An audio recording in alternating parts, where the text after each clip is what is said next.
à tous, je vous retrouve, donc ça fait un petit moment qu'on n'a pas fait de vidéo, je vous ai laissé il y a 5 ou 6 mois à peu près au moment où j'étais à Londres.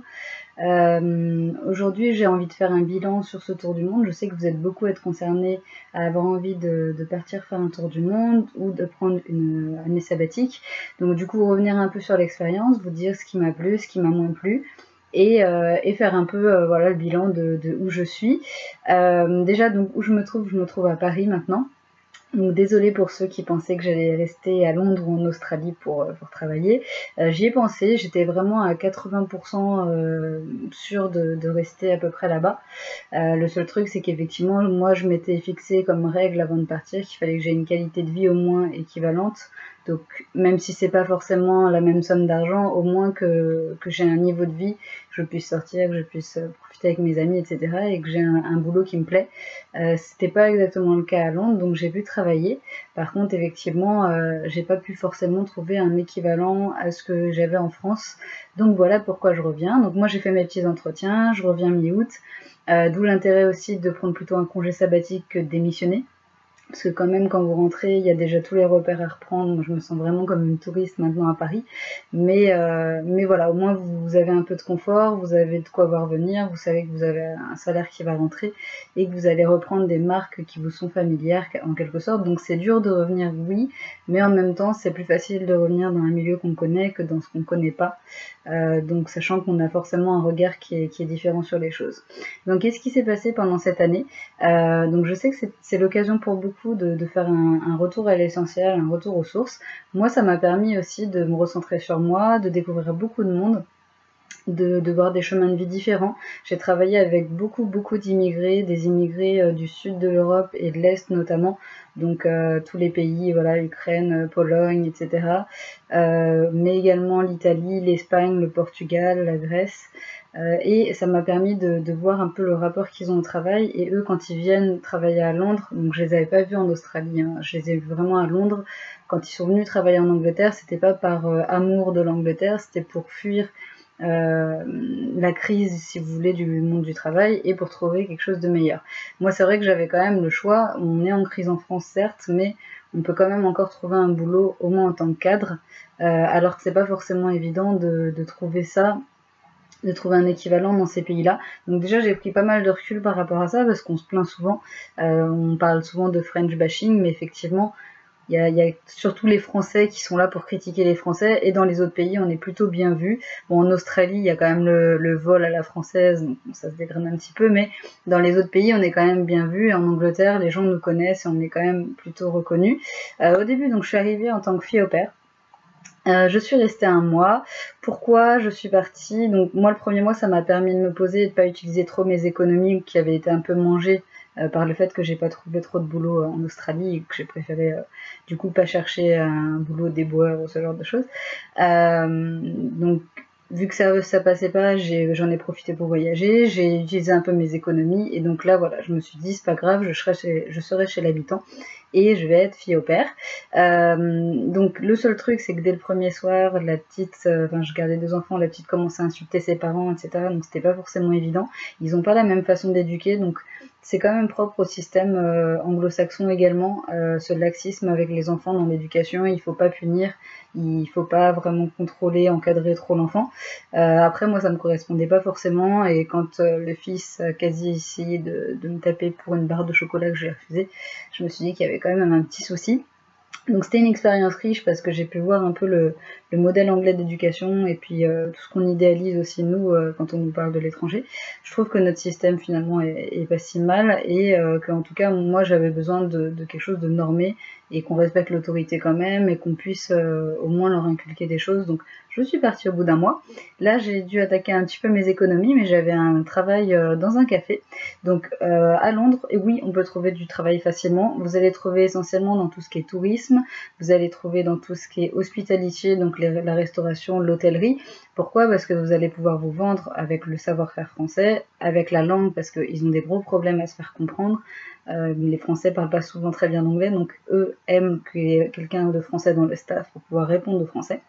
Et effectivement, quand vous allez vouloir par contre chercher un travail qui va monter un petit peu, moi après le café, Donc j'ai travaillé dans le café d'un musée, puis dans un petit café bio. Ça m'a permis d'améliorer mon anglais, et après j'ai voulu passer à l'étape du dessus, chercher un peu dans mes anciens domaines, dans la finance ou dans le marketing, ou ce genre de choses. Et là, j'ai commencé à me frotter à un mur, parce qu'il faut quand même du réseau, comme en France. Il faut prendre le temps, effectivement, de passer des entretiens. Ils ont beaucoup de demandes, donc finalement, on a un équilibre des diplômes, on a des équivalences, mais ça vaut pas grand-chose. Moi, j'ai trouvé donc une coloc à Fulham. À Fulham, j'étais avec une charmante russe qui était là depuis 10 ans et qui m'a donné aussi voilà, sa vision un peu. Elle avait un MBA, et quand je suis arrivée, elle m'a dit de toute façon, tu sais, ici Noélie, tout le monde a une licence, tout le monde a un MBA, ça vaut plus grand chose. Donc elle avait 2 jobs. La journée, elle bossait dans un bureau, mais dans un boulot qui lui plaisait pas forcément, dans la comptabilité et les factures. Et le soir, elle faisait des ménages pour pouvoir avoir une vie un peu plus confortable, et la plupart des Anglais font ça. Donc soit vous trouvez un très bon boulot, soit vous cumulez plusieurs petits jobs. Du coup, j'ai vu des barman ou des barmaids, j'ai vu des gens qui avaient des études de finance, j'ai vu des gens qui avaient des études de comptabilité, ou des gros postes dans des hôtels ou dans le tourisme. Un peu tous les milieux finalement qui se retrouvaient ici et qui repartaient de zéro, parce que c'est bien ça, quand on arrive dans l'autre pays, on est quand même un immigré, on repart quand même de zéro. Et moi qui avais tendance à comparer mon niveau de vie et les diplômes et le boulot que je pouvais avoir à Londres, en Australie déjà, mais en Australie je me doutais que ça serait un peu plus compliqué. À Londres on n'a pas de problème de visa, et pourtant vous pouvez pas commencer avec le même salaire qu'un Anglais, ou avec vos compétences sont pas reconnues de la même façon. Ils vont vous demander régulièrement de refaire des études dans le pays, et même en refaisant des études dans le pays, il y a tellement de monde qui postule que quelqu'un qui aura le même profil que vous avec 3-4 ans d'expérience en plus va passer d'abord. Donc ils prennent aussi le temps de trouver la bonne personne. Donc je pense qu'il faut se laisser 3-6 mois pour vraiment trouver un boulot, un premier poste à Londres, si vous voulez pas faire des petits boulots entre guillemets, donc serveuse dans l'hôtellerie, ce genre de choses. Sinon, effectivement, pour tout ce qui est ces petits boulots-là, là, vous allez trouver rapidement. Moi, j'avais pas d'expérience. Contrairement à l'Australie, on m'a pas mis 4 assiettes dans les mains en me laissant me débrouiller. On m'a laissé faire des cafés. Donc maintenant, je connais la différence entre les lattés et les cappuccinos et toutes les sortes de smoothies. Je sais faire des choses avec du lait de soja, avec du lait d'amande, avec du lait de vache.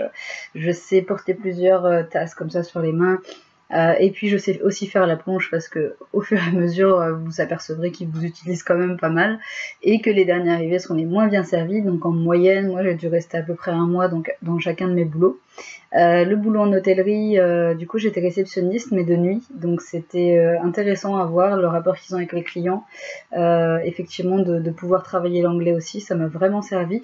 Par contre, à terme, franchement, je me projetais pas sur les 5 prochaines années à être réceptionniste de nuit et à toucher 2 fois moins que mon salaire français. J'étais partie sur l'équivalent au moins du SMIC français, donc ça doit faire à peu près 16-18 000 pounds, et à peu près 18-20 000 euros du coup.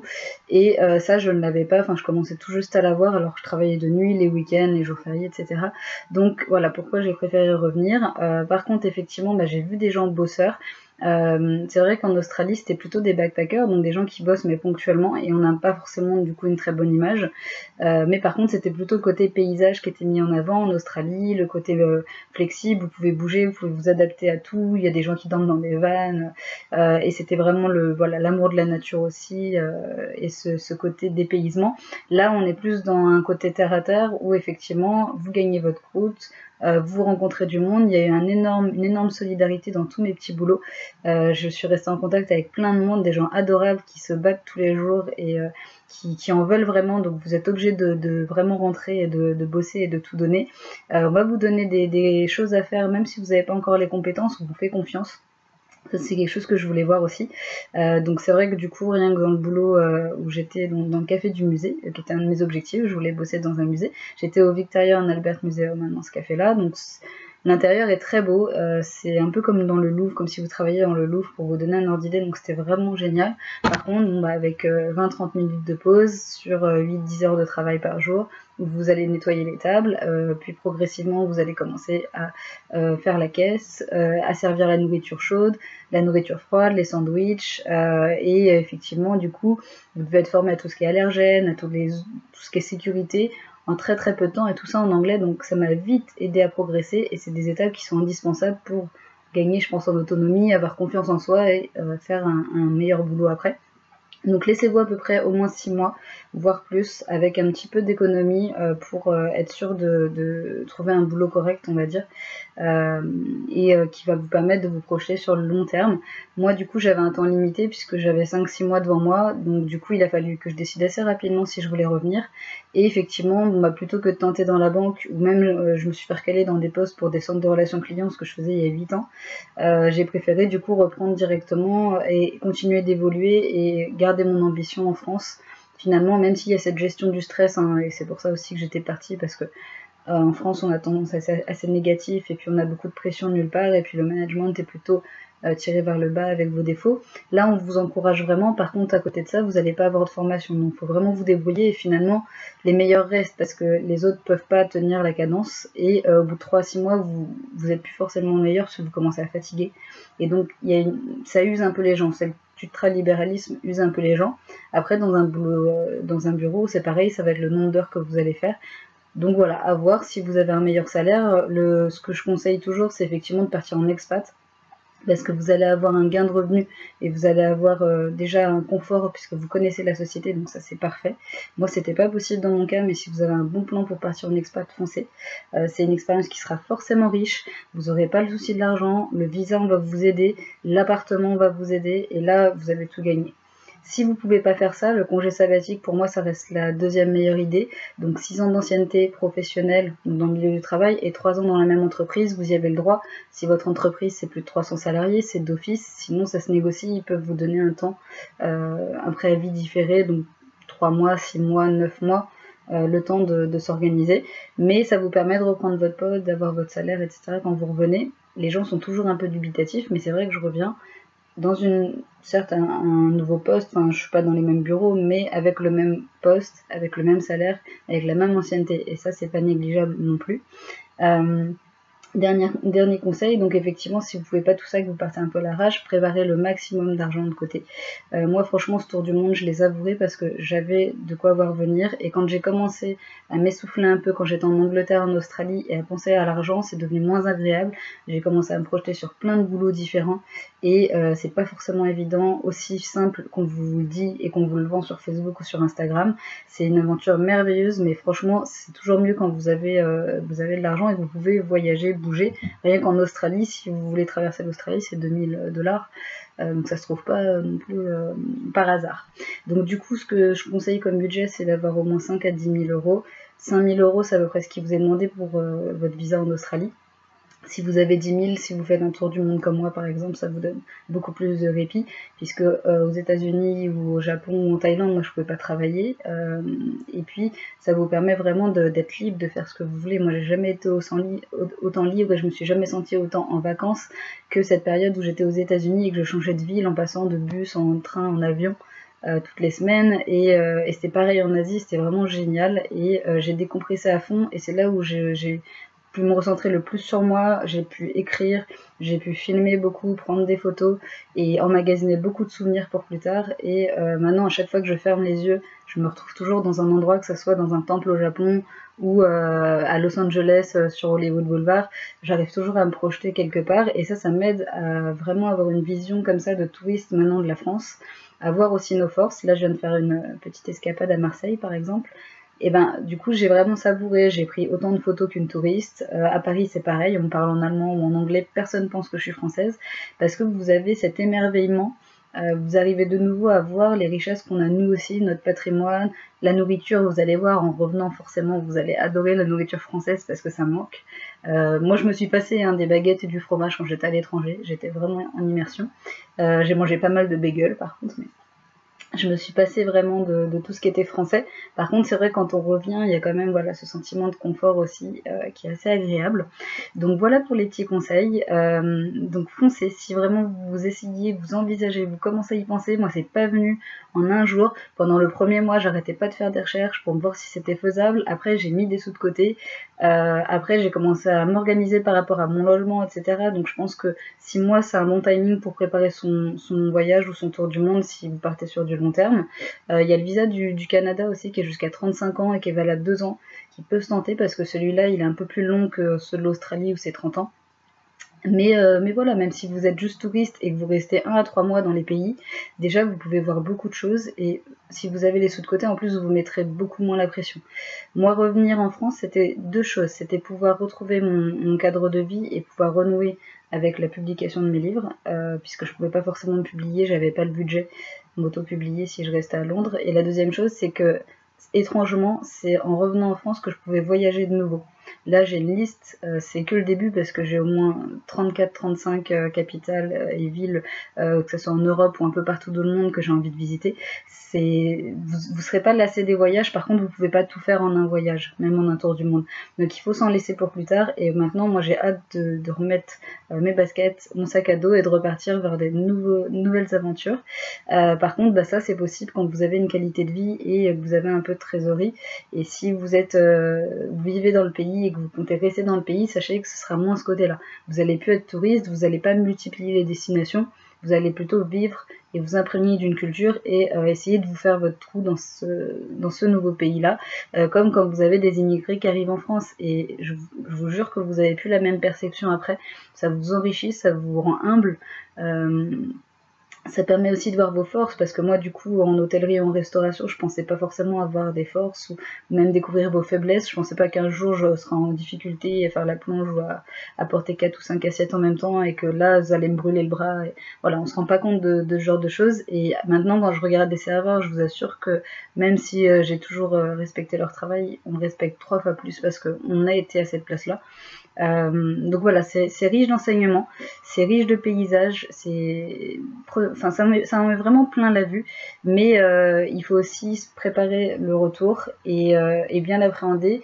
Et une fois qu'on se connaît soi-même, qu'on a été entouré de beaucoup de gens, il faut vraiment définir votre priorité. Est-ce que votre priorité c'est de rester dans ce pays-là? Est-ce que votre priorité finalement c'est de pouvoir continuer à voyager et multiplier les destinations? Moi j'ai choisi la deuxième option. Mais voilà, j'ai hâte de vous faire des nouvelles vidéos dans mes nouvelles villes que je vais visiter cette année ou l'année prochaine. Et je vous reviendrai prochainement avec une vidéo de conseils aussi, c'est promis, puisque je vais m'y remettre aussi, je vais me remettre un peu sur mon blog que j'ai délaissé parce que c'est vrai qu'à un moment le temps ça devenait de l'argent et que moi j'arrêtais pas de bosser et qu'à Londres on a un peu la tête dans le guidon, on se rend pas toujours compte. Donc voilà, donc j'espère que ça vous aide. N'hésitez pas si vous avez des questions à les mettre en commentaire ou à mettre un petit pouce en l'air si ça vous plaît. Je sais que c'est assez dense, c'était vraiment pour vous donner mon ressenti parce que je viens de rentrer il y a moins d'1 mois et vraiment je suis en pleine transition. Donc si ça peut vous permettre de vous projeter vous et si vous avez des problématiques ou des choses auxquelles vous n'avez pas pensé, les assurances, ce genre de choses, n'hésitez pas à me demander. Mais en tout cas voilà, pensez à bien organiser les choses parce que tout ce que vous organisez, juste en pratique, en côté pratique, ça vous libérera après de l'énergie et du temps disponible pour pouvoir profiter une fois que vous êtes sur place et pour pouvoir vraiment kiffer votre voyage au maximum et revenir avec le maximum d'expérience pour raconter aux autres et pour voir la vie différemment tout simplement. En tout cas c'est ça, c'est vraiment voir la vie différemment, de partir faire un tour du monde et relativiser beaucoup de choses. Voilà. Profitez bien de ce mois d'août, que vous soyez en vacances ou que vous soyez sur Paris. Et puis voilà, n'hésitez pas si vous avez des questions et en tout cas je suis ravie d'être rentrée parmi vous. À bientôt.